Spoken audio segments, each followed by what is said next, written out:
The transport shuddered as it broke through Earth's atmosphere, and Queen Thessera of the Vorith Empire pressed one clawed hand against the viewport. Below, the planet sprawled in shades of blue and green, deceptively beautiful. Her secondary heart quickened. This was exile. This was punishment.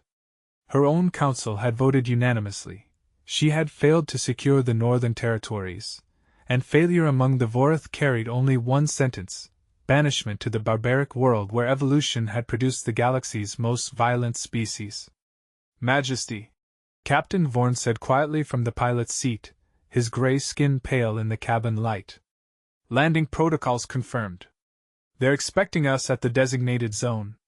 Thessara's daughter, Lyria, pressed against her side. The child was only 7 solar cycles old, too young to understand what banishment meant. Too young to know that humans were feared across 12 star systems for their capacity for cruelty, their endless wars, their inexplicable drive to dominate and destroy. The Vorith had studied them for decades from orbit. Every report confirmed the same conclusion: humanity was dangerous. Will they hurt us? Lyria whispered.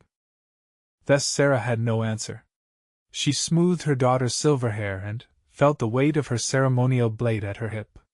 If humans tried to harm Lyria, Thessera would fight until her last breath left her body.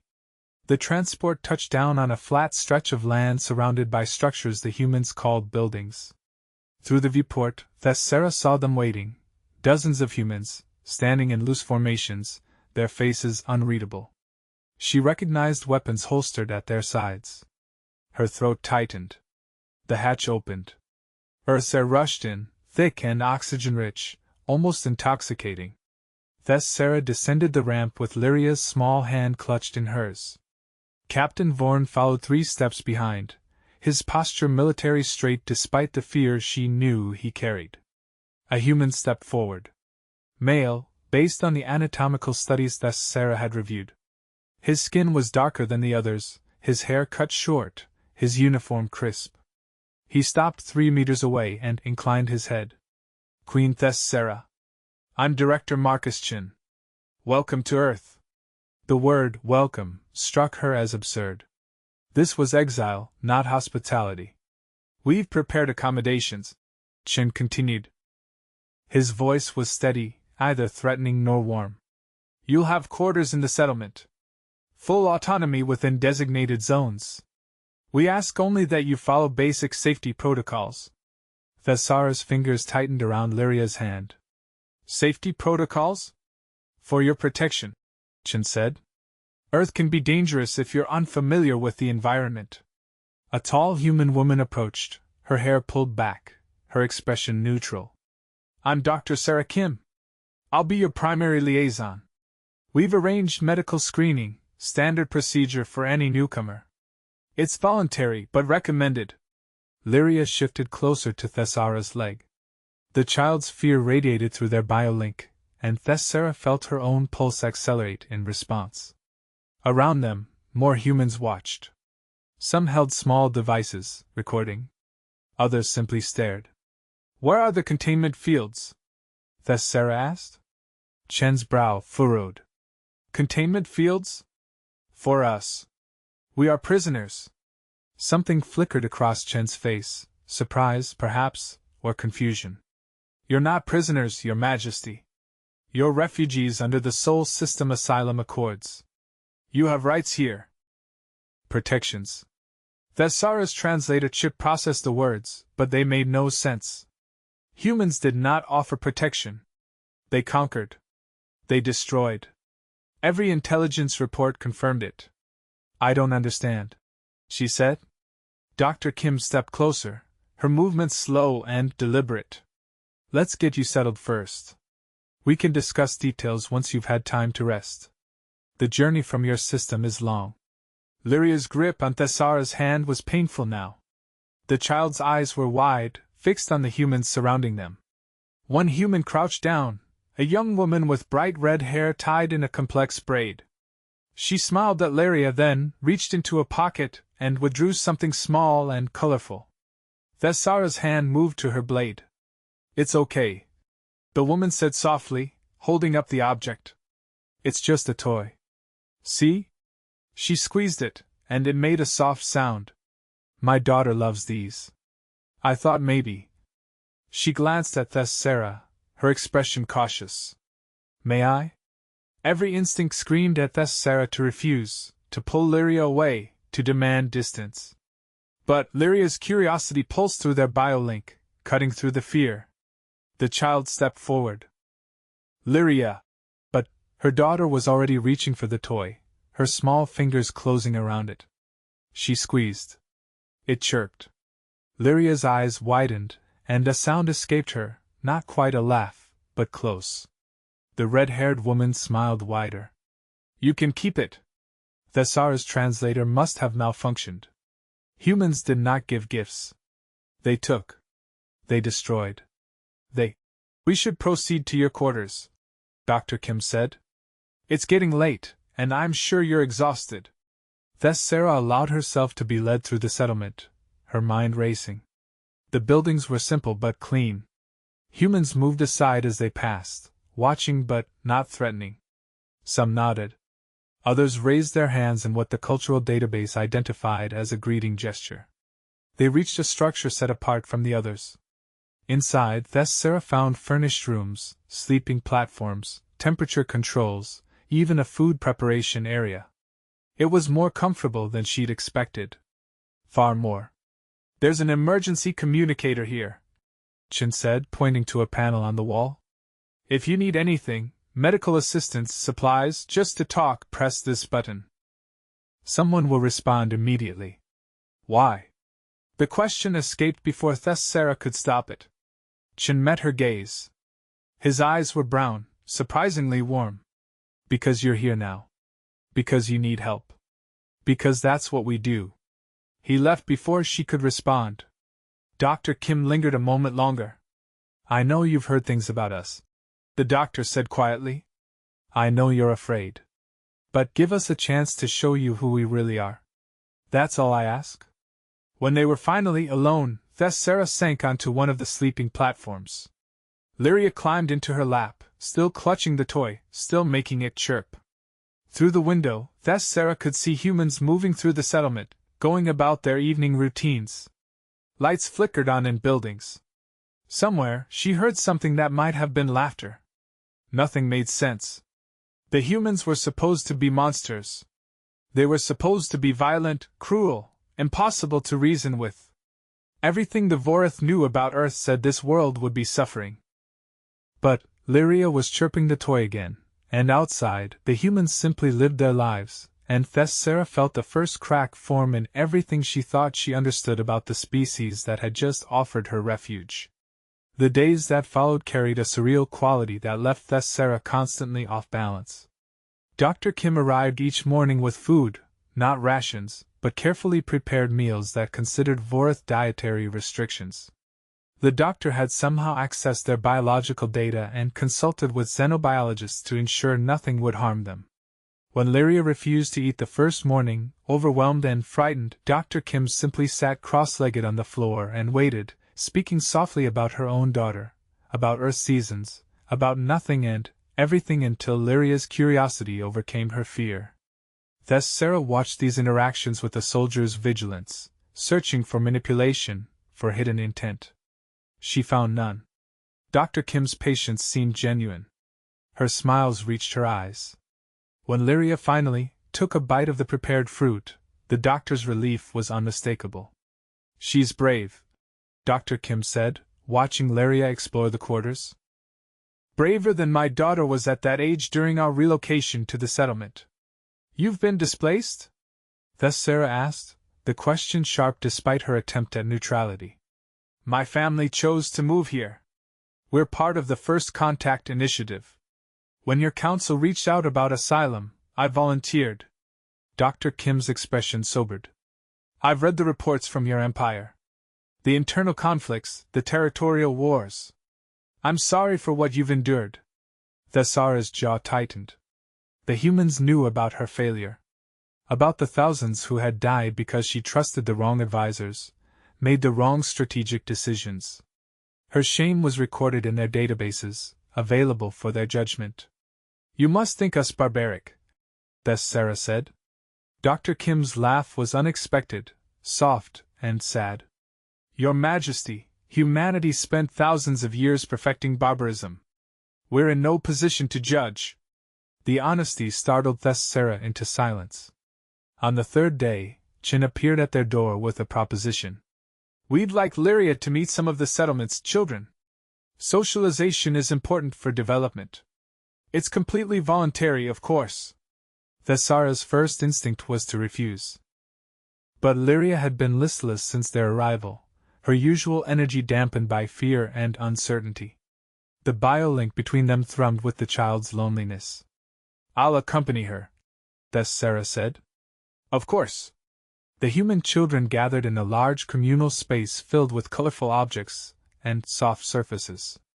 Thessera counted 15 of them, ranging in age from very young to adolescent. They went quiet when Lyria entered, their eyes wide.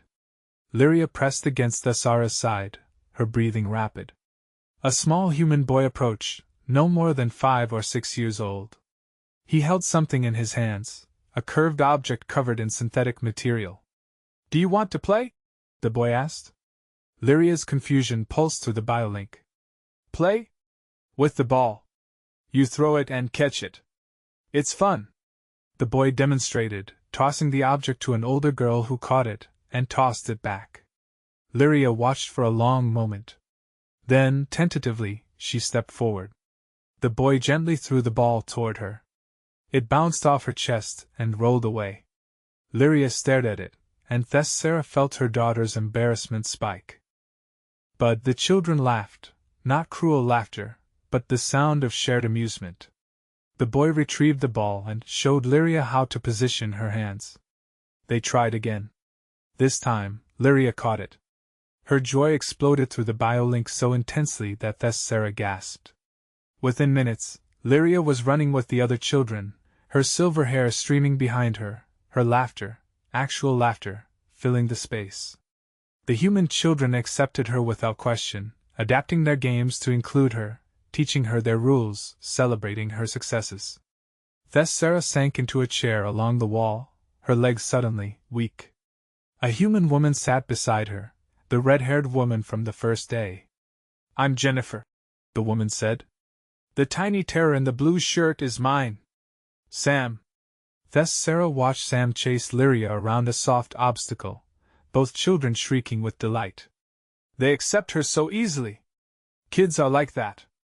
They don't carry the same prejudices adults do. They just see another kid who wants to play. Jennifer paused. Though I'll admit, the adults here aren't much different. We've all learned that differences matter less than people think they do. Your species is known for violence, Thessera said, the words escaping before she could stop them. For warfare. Conquest. How can you speak of acceptance? Jennifer's expression shifted, not to anger, but to something deeper, more complex. We are violent. We've done terrible things. Our history is soaked in blood. She gestured toward the children. But we're also capable of this. Of love. Of choosing to be better than our worst impulses. That's the thing about humans, Your Majesty. We contain multitudes. We're capable of extraordinary cruelty and extraordinary compassion, sometimes in the same breath. The question is which one we choose to cultivate. Thessera had no response. She watched Lyria collapse in a giggling heap with 3 human children, all of them breathless and happy. Her daughter hadn't smiled like that since before the trial, before the exile sentence, before everything fell apart. That evening, after Lyria fell asleep clutching the toy Jennifer had given her, Thessera stood at the window and stared out at the settlement. Lights glowed in the darkness. She could see humans moving through the streets, could hear distant sounds of conversation and music. It looked peaceful. It looked like home. The thought terrified her more than any weapon could. Because if humans were capable of this, of genuine kindness, of acceptance without expectation, then everything the Vorith believed about them was wrong. And if they were wrong about humans, what else had the Empire lied about? What other truths had been twisted to serve political ends? Thessera pressed her forehead against the cool glass and allowed herself, for the first time since her trial, to weep. The weeks passed with agonizing gentleness. Thus Sarah had braced for cruelty, for exploitation, for the violence her people had promised would come. Instead, the humans simply lived alongside them. They invited Lyria to educational sessions with their children. They included Thess Sarah in community meetings. They asked questions about Vorth culture with genuine curiosity. Chin stopped by regularly, never demanding, always offering. "We have a council meeting tonight. We'd welcome your perspective on resource allocation." Or, "There's a cultural exchange dinner this weekend. Several species will be sharing traditional foods. Would you like to participate?" Thess Sarah attended cautiously at first, always watching for the trap, for the moment when the humans would reveal their true nature. But the moment never came. The humans argued during council meetings, passionately, sometimes angrily, but they listened to each other. They compromised. They voted. When decisions went against someone's preference, they accepted it, and moved forward. It was so different from Vorth governance, where the Queen's word was absolute, where dissent meant punishment, where failure meant exile. One evening, Thess Sarah found herself in Dr. Kim's office, ostensibly to discuss Lyria's adaptation progress. But after reviewing the standard metrics, all of which showed Lyria was thriving, the conversation shifted. "You seem troubled," Dr. Kim said. Thess Sarah considered deflecting. But exhaustion won over caution. "I don't understand your species." "That's fair. We barely understand ourselves most days. You were supposed to be monsters." The words emerged raw, unguarded. Every report, every intelligence briefing, every cultural analysis said humans were dangerous, aggressive, incapable of coexistence. Dr. Kim was quiet for a long moment. "May I show you something?" She activated a holographic display. Images appeared. Humans engaged in warfare, cities burning, bodies scattered across landscapes. Thessara's stomach turned. This was the humanity she'd expected. "This is us," Dr. Kim said quietly. World War II. 70 million dead. The Holocaust. 6 million people systematically murdered because of their ethnicity and religion. More images. Rwanda. 800,000 killed in 100 days. Syria. Yemen. Bosnia. We've committed atrocities that would make your empire's territorial wars look like minor skirmishes. Then how? Thess Sarah demanded. How are you capable of what I've seen here? The kindness to my daughter? The acceptance? Dr. Kim switched the display. New images appeared. Humans linking arms in massive crowds, humans pulling others from rubble, humans sharing food during disasters. Because we learned. Not all of us, not completely, but enough. After World War II, we created international systems to prevent such horrors. After each genocide, we said never again and meant it a little more. We failed repeatedly. We still fail. But we keep trying. She met Thessara's eyes. We learned that our capacity for violence comes from the same place as our capacity for love. Both require passion, commitment, the willingness to act despite cost. We learned to redirect that intensity. Not perfectly. We still have wars.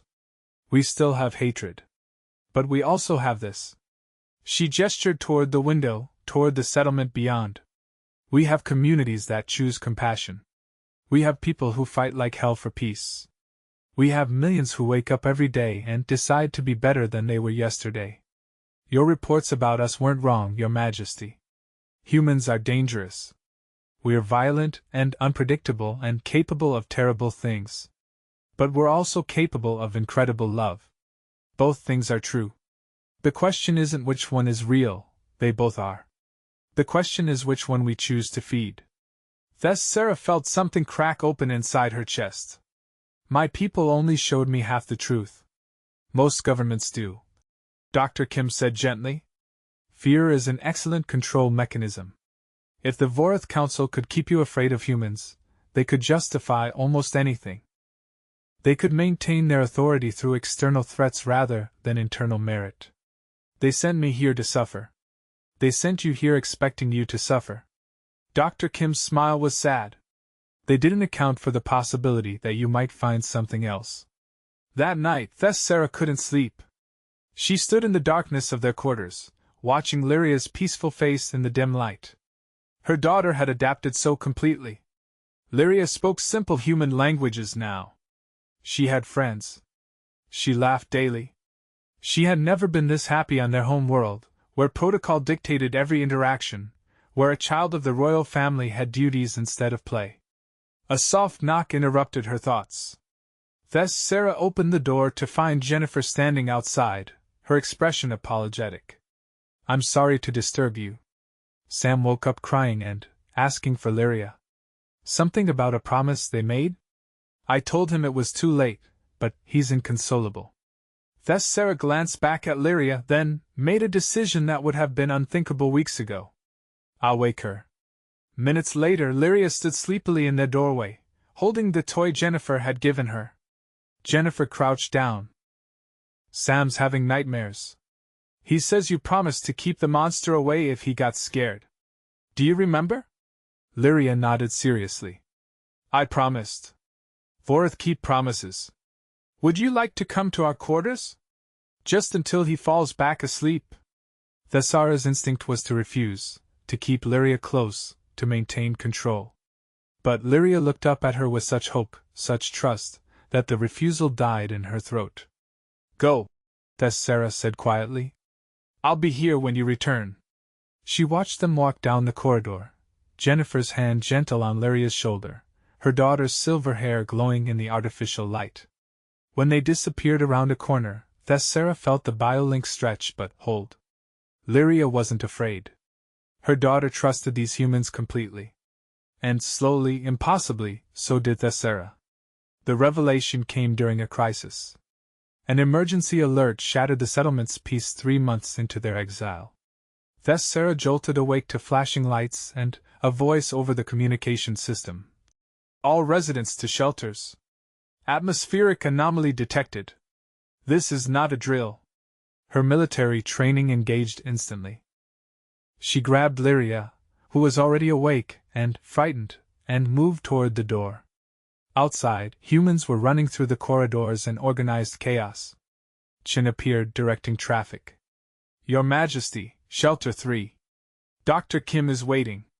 Thessara joined the flow of people moving underground. The shelter was massive, clearly designed for long-term occupation. Hundreds of humans were already there, along with a handful of other species, refugees like herself. The fear was palpable, but nobody panicked. Parents held children. Elderly were assisted to seats. Resources were being distributed with calm efficiency.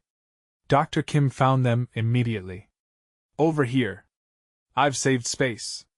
The anomaly, it turned out, was a solar storm of unprecedented magnitude. Earth's magnetic field would protect the planet, but the surface would be dangerous for several hours due to radiation spikes. They would wait it out underground. Lyria pressed against Thessara, her fear spiking through the biolink. Around them, human children were crying. Adults spoke in hushed, worried tones. The uncertainty was crushing. Then, Sam appeared, wriggling through the crowd until he reached Lyria. "I'm scared," he said simply. "Me too," Lyria admitted. Sam held out his hand. Lyria took it. They sat together on the floor, two small children facing fear together. Jennifer started singing, something soft and rhythmic, a human lullaby. Other voices joined in. The song spread through the shelter like a living thing, crossing species and language barriers. Thessara didn't know the words, but she recognized the intent: comfort, solidarity, defiance against fear. An elderly human man near them collapsed suddenly, his breathing ragged. The shelter's calm shattered. Thessara watched 3 humans rush to his side, a doctor, 2 nurses. They worked with desperate efficiency, but the man's condition was deteriorating rapidly. "Heart attack," the doctor said grimly. "We need to move him to the medical bay." "The radiation," someone started, "will kill him slower than the heart attack will," the doctor snapped. I need volunteers to help me get him to the surface facility. Silence. The radiation levels would be dangerous, potentially lethal. Going above ground now was madness. Chen stepped forward. I'll go. So will I, said Jennifer. And me, added a young human man Sarah recognized from council meetings. Within seconds, a dozen humans had volunteered. They knew the risks. They volunteered anyway. Sarah found herself standing. I'll help. Dr. Kim grabbed her arm. Your Majesty, you don't. I have secondary cardiovascular systems. Higher radiation tolerance. I'm more suited to this than any human here. Sarah looked down at Lyria.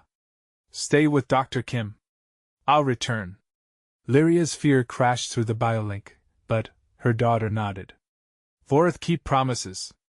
Vorith keep promises. Sarah confirmed.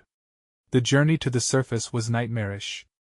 Even through protective gear, Sarah could feel the radiation pressing against her skin. The human volunteers moved with grim determination, carrying the elderly man on a stretcher.